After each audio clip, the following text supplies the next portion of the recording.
भाई मर्दाना जी की अंश में से 2 रबाबी भाई सत्ता जी और बलवंत जी श्री गुरु अर्जुन देव जी के दरबार में प्रतिदिन प्रातःकाल नियमानुसार कीर्तन किया करते थे। कीर्तन के आकर्षण से स्वाभाविक ही था कि संगत प्रातःकाल के दीवान में अधिक एकत्र हुआ करती थी। इसलिए कीर्तनी भाइयों को अभिमान हो गया कि हमारे द्वारा कीर्तन करने पर ही गुरु के दरबार की शोभा बनती है। यदि हम कीर्तन न करें तो गुरु घर की रौनक खत्म हो जाएगी। उन्हीं दिनों उनकी बहन का शुभ विवाह निश्चित हो गया। उन्होंने गुरुदेव के समक्ष वेतन के अधिक आर्थिक सहायता की याचना की। इस पर गुरुदेव ने कहा कि आपकी उचित सहायता की जाएगी, लेकिन उन दिनों वर्षा न होने के कारण देश में अकाल पीड़ितों की संख्या लाखों में पहुंच गई थी। गुरुदेव जी का ध्यान अकाल पीड़ितों की सहायता पर केंद्रित था। सूखे के कारण दूर दराज से संगत का आवागमन भी कम था, इसीलिए गुरु घर की आय में भी भारी कमी आ गई थी। दूसरी ओर हरि मंदिर के निर्माण कार्यों पर भी भारी राशि खर्च हो रही थी। गुरुदेव का सिद्धांत था कि धन संचित करके न रखा जाए। गुरुदेव के खजाने में संचित धन का प्रश्न ही नहीं था। वह तो जैसे धन आता था उस प्रकार उचित प्रयोग कर देते थे। कीर्तनी भाइयों ने गुरुदेव को एक विशेष दिन की समस्त आय उनको देने की प्रार्थना की। गुरुदेव ने उनकी इच्छा प्रसन्नतापूर्वक स्वीकार कर ली, परंतु विडंबना ये कि अकाल के प्रकोप कारण उस दिन संगत का जमावड़ा बहुत कम हुआ, जिस कारण कार भेंट की राशि बहुत ही कम हुई। गुरुदेव ने उस दिन की समस्त कार भेंट सत्ता और बलवंत भाइयों को ले जाने को कह दिया, किंतु उनके कथन अनुसार वह धन चौथाई था। जब उनकी आशाओं की पूर्ति न हुई तो रोष प्रकट करने लगे। इस पर गुरुदेव ने उन्हें समझाया कि हमने सहर्ष ही आपकी इच्छा के अनुसार दिया है, इसमें रुष्ट होने की क्या बात है।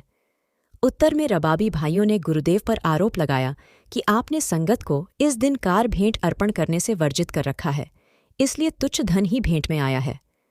गुरुदेव ने उन्हें सांत्वना दी और कहा, प्रभु भली करेंगे, आप अगले दिन की भी कार भेंट ले जाएं।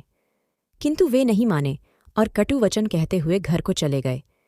दूसरे दिन वे सुबह के समय कीर्तन करने भी दरबार में उपस्थित न हुए।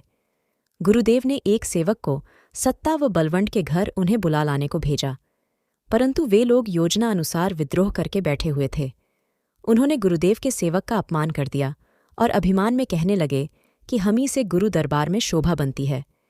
यदि हम कीर्तन न करें तो कभी संगत का जमावड़ा हो ही नहीं सकता और हमें भी धन के लिए तरसना पड़ रहा है। गुरुदेव ने यह कड़वा उत्तर सुना, परंतु धैर्य और नम्रता की मूर्ति एक बार स्वयं उन्हें मनाने उनके घर पहुंचे। रबाबी भाइयों ने इस बार भी गुरुदेव का स्वागत न करके उनको कटु वचन कह डाले, किंतु गुरुदेव शांत बने रहे। गुरुदेव ने उन्हें बहुत समझाया, परंतु वे अपनी हठधर्मी पर अड़े रहे और कहने लगे कि हमारे ही पूर्वज थे भाई मर्दाना जी, जिनके कीर्तन से गुरु नानक देव जी को प्रसिद्धि प्राप्त हुई थी। श्री गुरु अर्जुन देव जी ने जब यह वाक्य उनके मुंह से सुना तो वह अपने पूर्वज गुरुजनों का अपमान सहन ही न कर सके। वह तुरंत वहां से लौट आए और समस्त संगत को आदेश दिया कि इन गुरु निंदकों को कोई मुंह न लगाए। यदि हमसे किसी व्यक्ति ने इनकी सिफारिश की तो उसका मुंह काला करके गद्दे पर बिठाकर उसके गले में पुराने जूतों की माला डालेंगे और समस्त नगर में उसका जलूस निकालेंगे। यह कड़े आदेश सुनकर समस्त संगत सतर्क हो गई। किसी व्यक्ति ने भी उनको मुंह न लगाया। जल्दी ही रबाबी भाइयों का भ्रम टूट गया। उनके पास कोई और जीविका अर्जित करने का साधन तो था नहीं, इसलिए उनकी आर्थिक स्थिति पर संकट के बादल छा गए। दूसरी तरफ गुरुदेव स्वयं कीर्तन करने लगे। उन्होंने बालपन में गुरुघर के कीर्तनियों से कीर्तन व संगीत की विद्या प्राप्त की हुई थी। उन्होंने संगत को प्रोत्साहित किया कि आज से हम स्वयं मिलजुल कर कीर्तन किया करेंगे। वैसे भी कुछ गुरसिक परिवर्तन चाहते थे और उनके हृदय में भी कीर्तन करने की तीव्र अभिलाषा थी। जैसे ही गुरुदेव जी ने अपना प्रिय वाद्य सारिंदा लेकर मंच पर कीर्तन करना प्रारंभ किया, कुछ भक्तजन अन्य वाद्य लेकर साथ में बैठ गए और सहज भाव से कीर्तन करने में सहयोग देने लगे।